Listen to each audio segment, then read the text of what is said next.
Hello and a warm welcome back to this week's episode of the Face Yoga Expert podcast. This is the place where we talk all things wellness, skincare, business, yoga and feeling good from the inside out. And today is no exception because we are going to be talking skincare, wellness and feeling good from the inside out with a wonderful, wonderful lady, Dr. Jeanne. She is the founder of the FIGGI skincare line, that's FIGGI.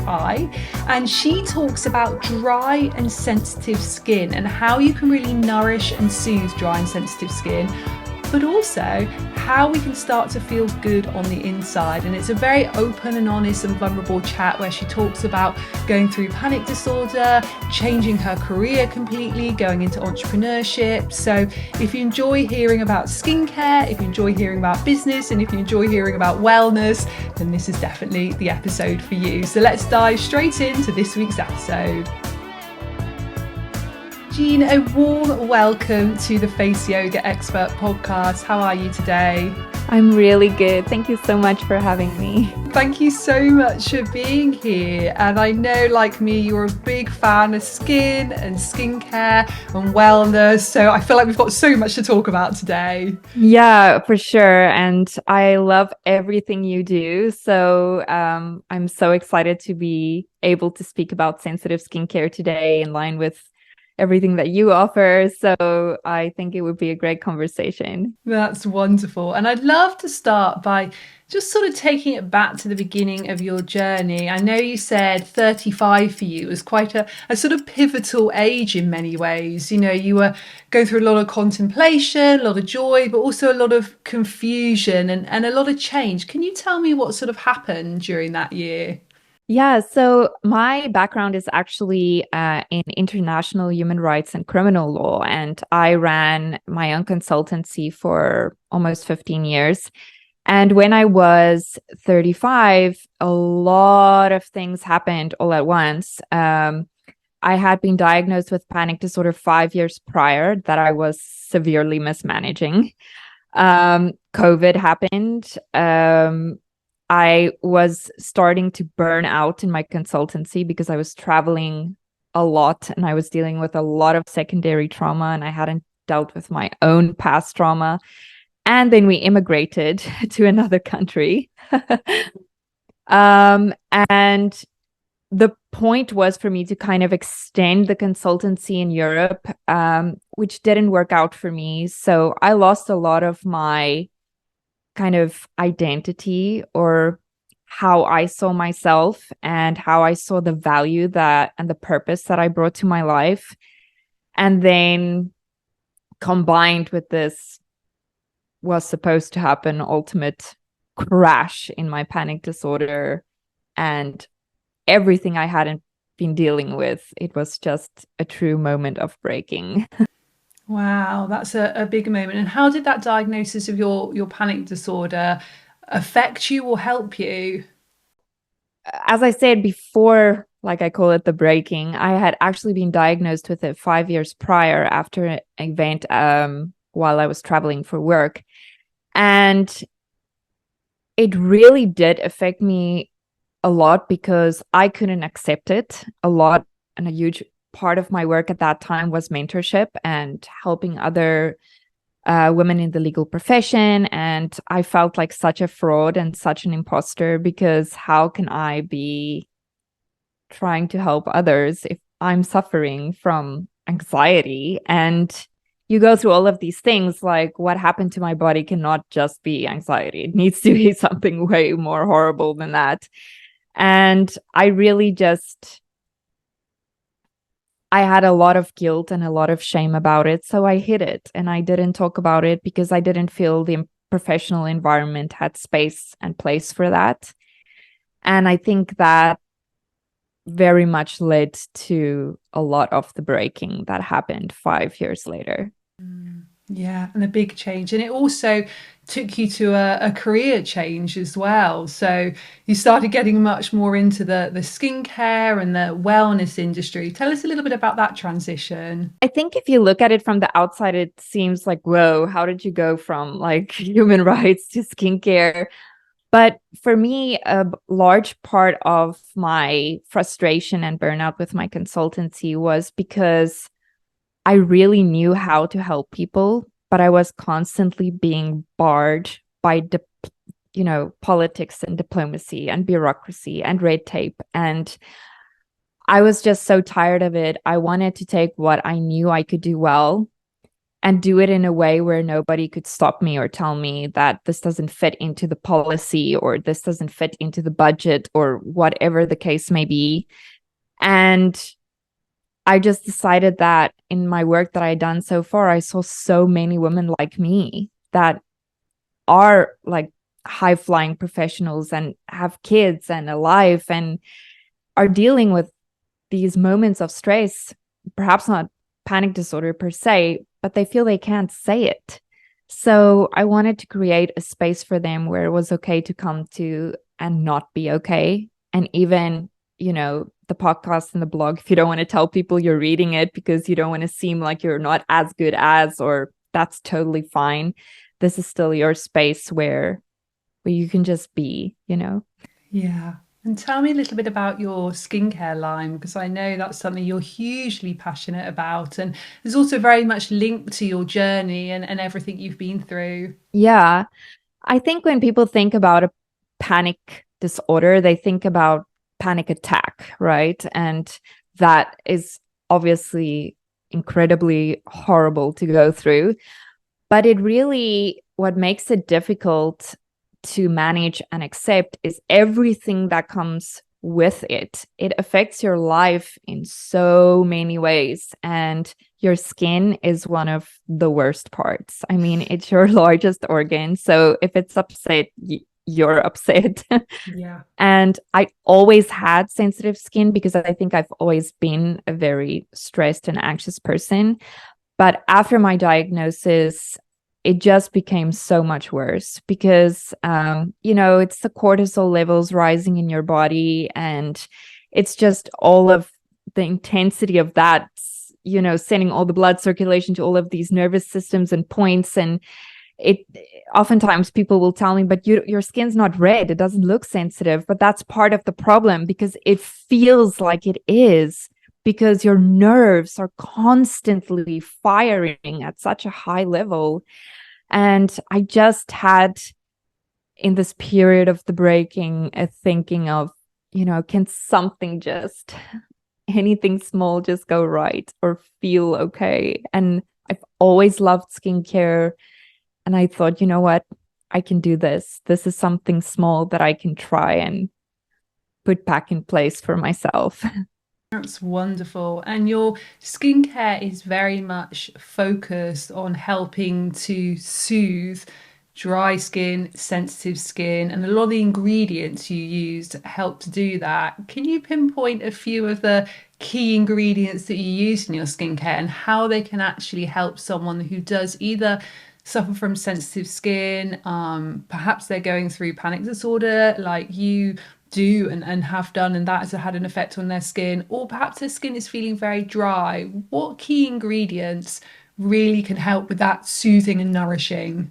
So one of the key ingredient that is in all of my products is South African rooibos extract. I don't know if you've ever had rooibos tea. It's also called red bush tea. Mm-hmm.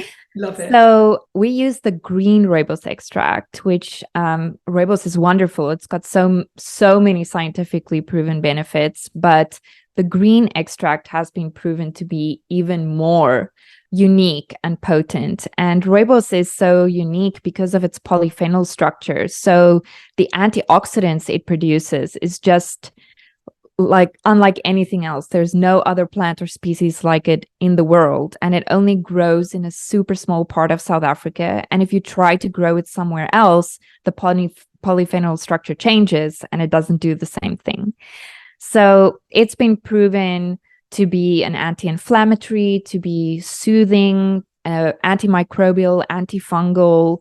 And it's also, if you drink it as the tea, proven to have amazing cancer preventative properties.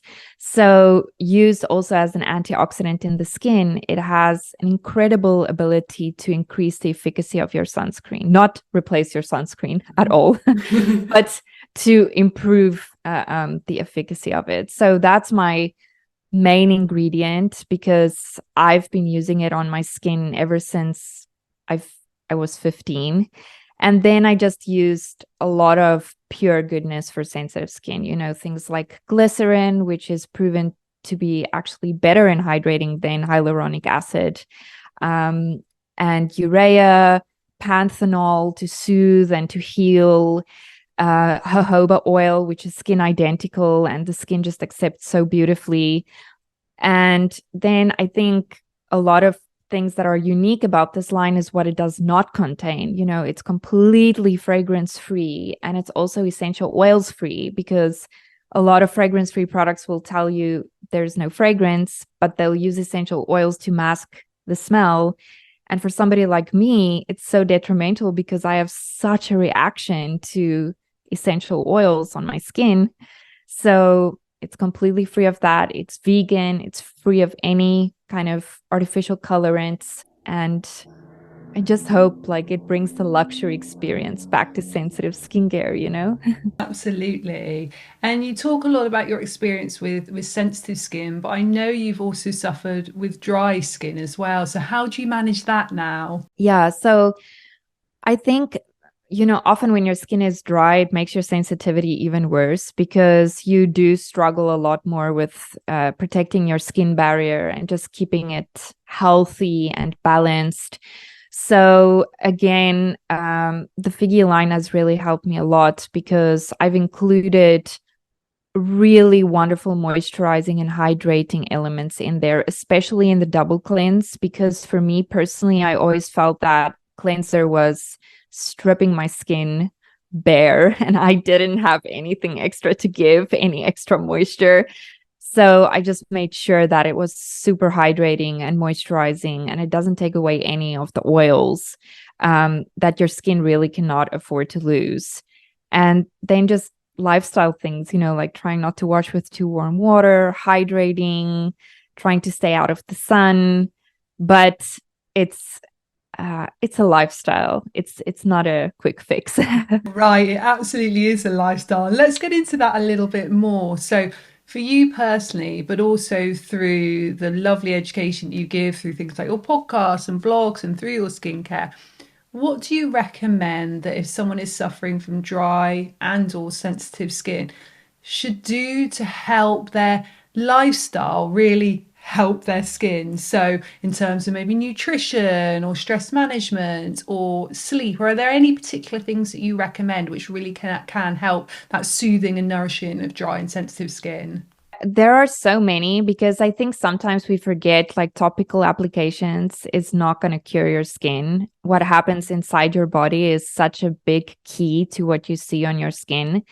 So yeah, all the things like eating healthy diets and hydrating and all of that. But for me personally, perhaps because of my anxiety disorder, a key thing is really doing my best to, or trying my best to sleep well, because I have a really big problem with getting quality sleep and staying asleep. And when I'm so tired, my skin is even more dehydrated and drier, and it's just so much more upset. So I try to have a really good bedtime routine, switching off all digital devices, having my cup of tea, maybe doing a little bit of a meditation. And I try to involve my little girl in that as well, so that I make sure I do have the time to do it, because she's doing it with me. So it doesn't feel like it's taking time away from us, or that she's bugging me or something like that. But sleep is definitely my biggest lifestyle one I need to watch out for in terms of my skin. Do you notice when you don't sleep as well, you wake up and instantly you see a difference in your skin? Oh, yeah, for Yeah. sure. I can see the dehydration lines clearly, especially around my eyes, around my mouth. But you can also, it's like your skin is so dull it looks tired, you know. I don't know how to describe it, but it's not glowing and awake and like ready for the day, you know. You look a little bit like the crypt keeper. Definitely. And are there any sort of go-to foods that you always try and include in your diet to help you nourish your skin from the inside out?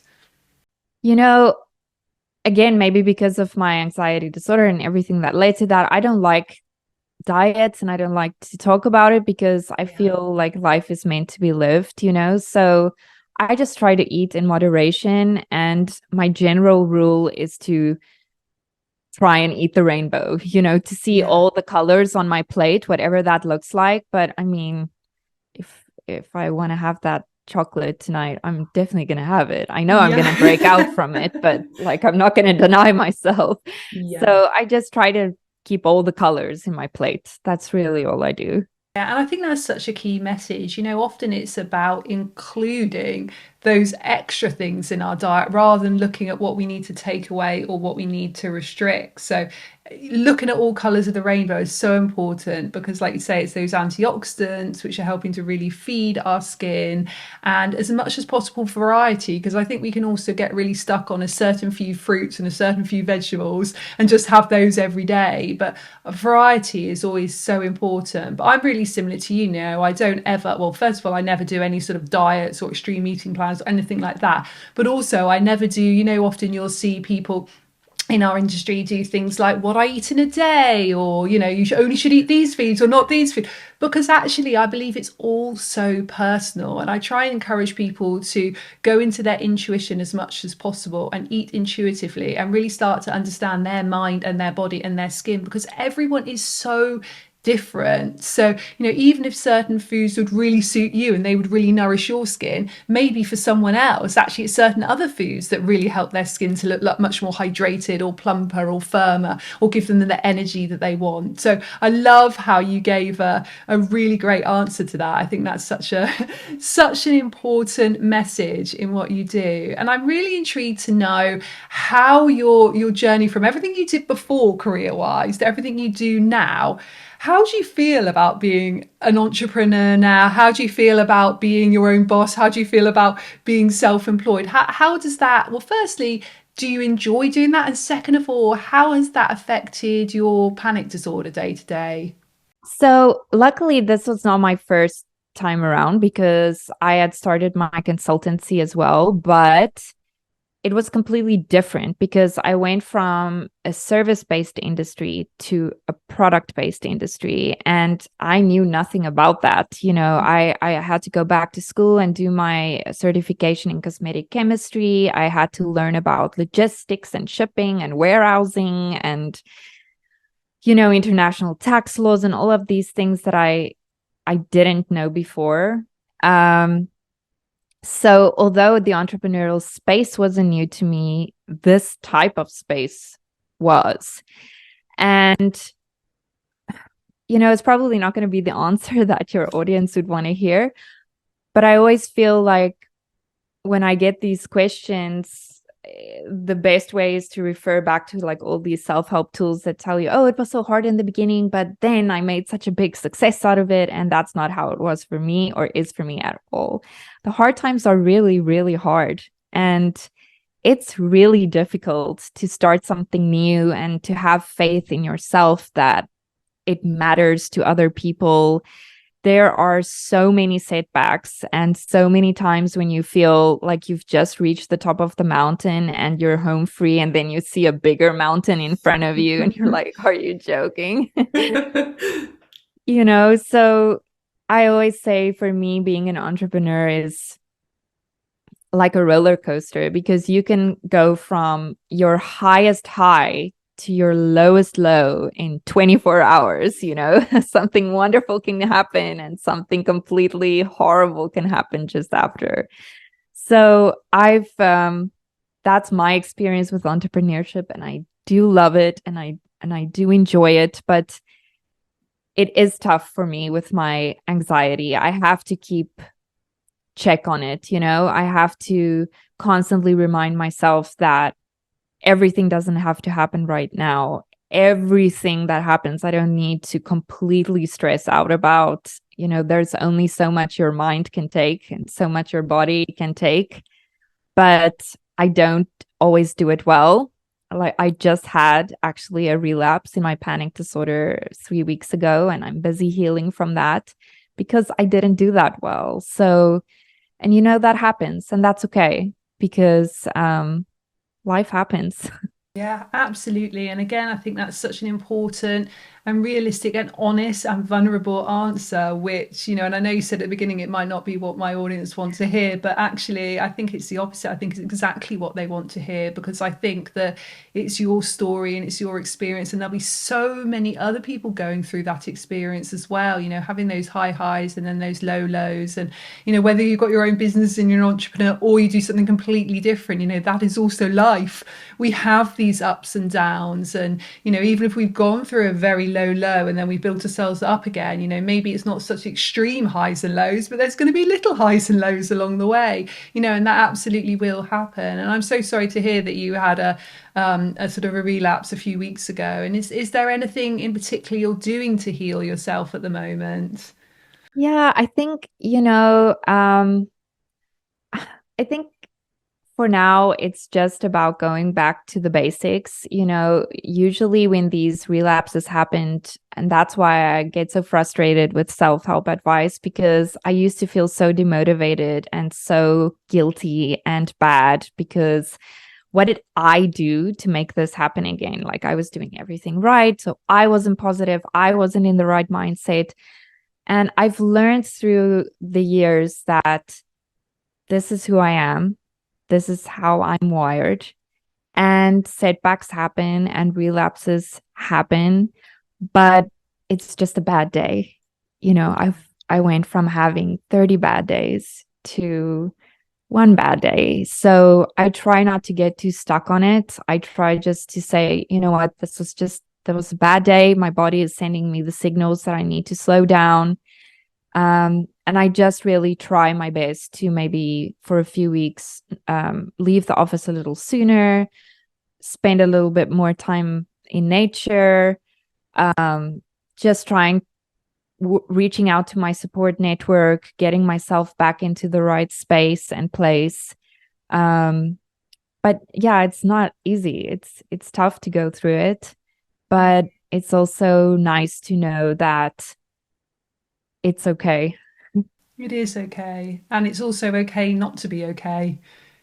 It really, really is. And if you were to share finally with my listeners your one top tip for feeling good and for inner peace, what would that be? Oh, wow. Probably for me, it would be that you never know because the journey never ends, you know? So this is a question I've been asking myself so much, especially the past couple of years. What does inner peace look like to me? What does it mean to me? And what I've realized is it isn't any one thing. It changes, you know, and it's more important for me to try and constantly be aware of my body and my emotions and what my intuition is telling me than it is to have this idea of what inner peace is to me, because it is what it is in that moment, you know. Now it may be spending more time with my little girl, indulging more in artwork and creative exploits to calm myself down. But, you know, a month from now, when I'm doing much better, it may be taking on new projects and, you know, and that may be what inner peace looks like to me. So I think it's just where you're at and defining what that is for you in the moment. Yeah, Yeah. sorry. Absolutely. No to apologize. That was amazing. And I agree completely. And I would love you just to share with everyone where they can hear more about your FIGGI skincare line, how they can connect with you via your website and social media. Thank you so much. I think the best way is to go to figgilife.com, FIGGI life.com. And there you can find the podcast, the blog, and a link to the shop. The online shop. And you can also follow me on Instagram at Jeanne_FIGGI Life. Wonderful. Thank you so much, Jeanne. It's an absolute pleasure talking to you. Thank you so much for having me.